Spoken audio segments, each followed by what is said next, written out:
The Dallas Mavericks are going in for the kill shot.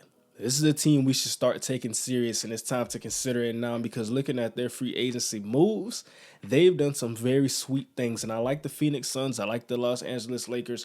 The Western Conference has had some teams who's had pretty solid free agency periods, but I think the Dallas Mavericks are doing some things now that's going to make them stand out amongst all of these teams. And I want to get into this, get into the depth chart, get into the roster, some of the things that can possibly happen, even more moves further down the road. But right now, we think about how we got here. We made the trade for Kyrie Irving, and right away I made a video talking about it. You know, this was a move that shocked a lot of people. We got Kyrie Irving. I mean, we traded away Dinwiddie, we traded away Dorian Finney-Smith, and we gave up the future first-round picks. But we're bringing back an all-star. We're bringing back an all-NBA caliber guard, and it never turned out to what we envisioned and what we thought it would be. Defensively, we were terrible. There's no sugarcoating that. I mean, from the interior, from the perimeter, we could not defend anybody.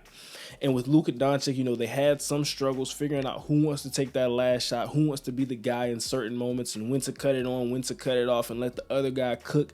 It really was that first year type of thing, and kind of seeing it, it was kind of unrealistic to look at that and say, okay, we're going to make this trade at the trade deadline and just expect it to go and be a Western Conference contender. So now this year, I talk about the Lakers and I talk about the Rockets, some of these other teams, the Phoenix Suns, the Denver Nuggets, some of these teams who have leveled up and gotten themselves to a level. So now we look at it. The Western Conference always has been a deep conference, but right now it's very deep.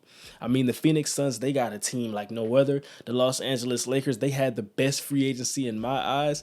And now the Dallas Mavericks seeing that and saying, we're going to get Jason Kidd some big guns. We're going to get him some weapons where he can work with and he can combat with these teams in the NBA. And now getting into these weapons, getting into what they have done specifically. I look at defense. And I think that was the biggest thing we want to add to this team. And seeing some of the moves they made today, seeing some of the moves they made in the draft, in the free agency, they're telling me defense is going to be a new identity for this team. We know we can score on offense. We got Luka and Kyrie. I mean, how can we not score with those two guys? We got Seth Curry, brought him back. But, I mean, let's start this off with our guy, Derek Lively, a guy who's at center, a rim protector. Averaged 2.5 blocks at Duke. We know what he does. We know what he's going to come in to do. So now, with that being said, we also got the trade for Rashawn Holmes, and that's adding some things. We still got JaVale McGee on our books. We still got Dwight Powell on our books, and we're looking at those guys. And I think JaVale McGee, he's going to be a guy who's particularly in some trade talks. And I think rightfully so, because we look at it, we have a crowded front court. And that's not even talking about the wings that we have on this team, which we're going to get into. But with the centers, I mean, there's a couple of guys and some players in which I don't know what their impact will be, but I do want to speak to this because with Derek Lively, for a team who I believe now is setting themselves in a position to go all the way, they want to go for the kill shot. So how much do they want to depend on a guy who's really not even touching 20?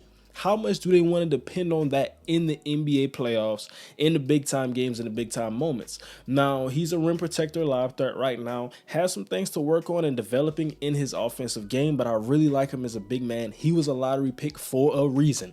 And I think he's a guy who has all NBA defensive upside. So we look at these all defense teams, we look at Bam, Rudy Gobert, some of these bigs, and I think he's a guy with his athleticism, with his versatility, he can be in that list if he continues to grow and grow into what he's going to be. Now, I think that when I look at these wings, you know, we just brought in Grant Williams, had him in the sign and trade, an interesting move that was made, and I think that's just hard-nosed, tough-nosed defense. We look at what we want to do, and I think about Jason Kidd with the teams he's been with. And, you know, that's the Brooklyn Nets. That's the Los Angeles Lakers. That's the Milwaukee Bucks. And those were some very good defensive teams that I think about amongst anything else that they were ever. Because that Los Angeles Lakers team, we know the Milwaukee Bucks, they've always been defense. So now we look at this team, and it doesn't really speak Jason Kidd to me. Even as a player, Jason Kidd, a guy who was a defender. I mean, at his peak, he was a playmaker and a defender, and he did that very well. So now he's bringing in some players, and I like the backcourt. We're going to get into that as well. But a guy that I'm really looking for, and we're going to talk about this as far as what can happen with the trade, and that's Oliver Max Prosper.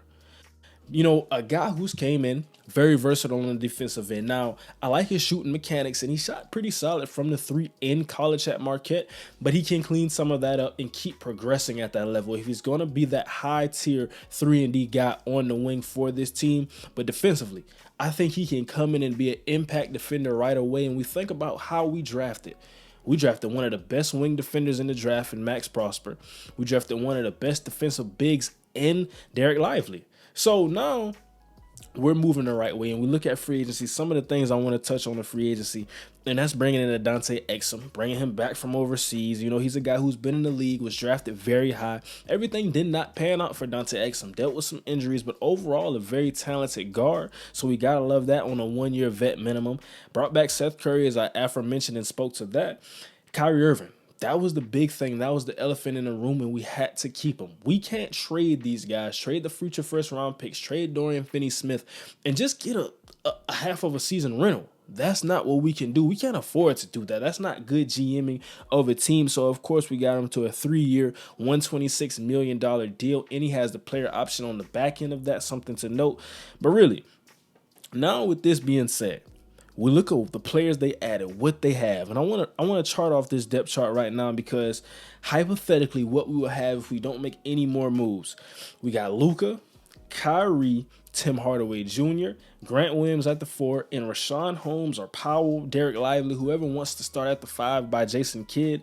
So now on the bench, we have some guys. We look at the Denver Nuggets. We look at some of these teams in the playoffs who are very successful, and depth was the key. I look at the Los Angeles Clippers. So now I look at this team.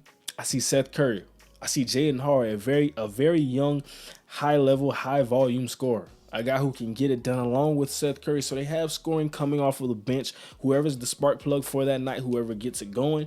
And then we look at it, we still have Josh Green, a very solid guy, played some big-time minutes and some big-time games for this team. So he's going to also just keep improving for this team. Maxi Kleber, a guy who can stretch the floor as a wing at the 4 position.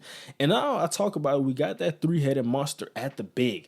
Like I said, JaVale McGee, I'm not sure what his future is with this team, and I think he's in some trade rumors and some talks, but he's a pretty solid player if this team decides to keep him, so I wouldn't have any problem with that. And I look at Rashawn Holmes, Dwight Powell, Derek Lively. Like I said, who produces the most and who's the most consistent for this team? So now the biggest thing. And this is the last thing I want to leave you with and talk about because Matisse Thybulle, they have offered him a sheet offer, and that's 3 years around the range of $33 million. Now, I want you guys to let me know, is this a move that will push the needle? Personally, I think yes. I think Matisse Thybulle is a guy who's going to make a big difference for this team. I look at what he can do defensively, of course. He's been in the league a couple years now, and we haven't saw the offensive development which he's needed to make. But on this team, can he be a cutter? Can he be a guy who's serviceable? Not a high-tier three-point shooter, but a serviceable corner spot-up shooter. Can he do that for this team? I think yes.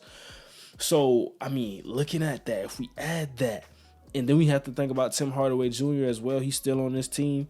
Is that going to push him further into trade rumors because he's already in there? So, what package can we get for Tim Hardaway Jr.? Do we want to add a big? Do we want to add another guard who has some defense? With Matisse Thybulle, I mean, some interesting things. Will this be a sign and trade type deal like we saw with Grant Williams, working some other things around the deal? A lot of interesting things that we could talk about, but I want to end the video with that. Matisse Thybulle, I think if he's on this team, regardless of if we keep Tim Hardaway Jr. or not, he's going to be that final piece on a team that I think is now going for the kill shot. It's now right in the thick of things with the Clippers, with the Suns, with the Lakers, and with the Nuggets. I love everything they have done up to this point, and that's talking about these moves. That's going to do it for today's video, and now, as always, we out.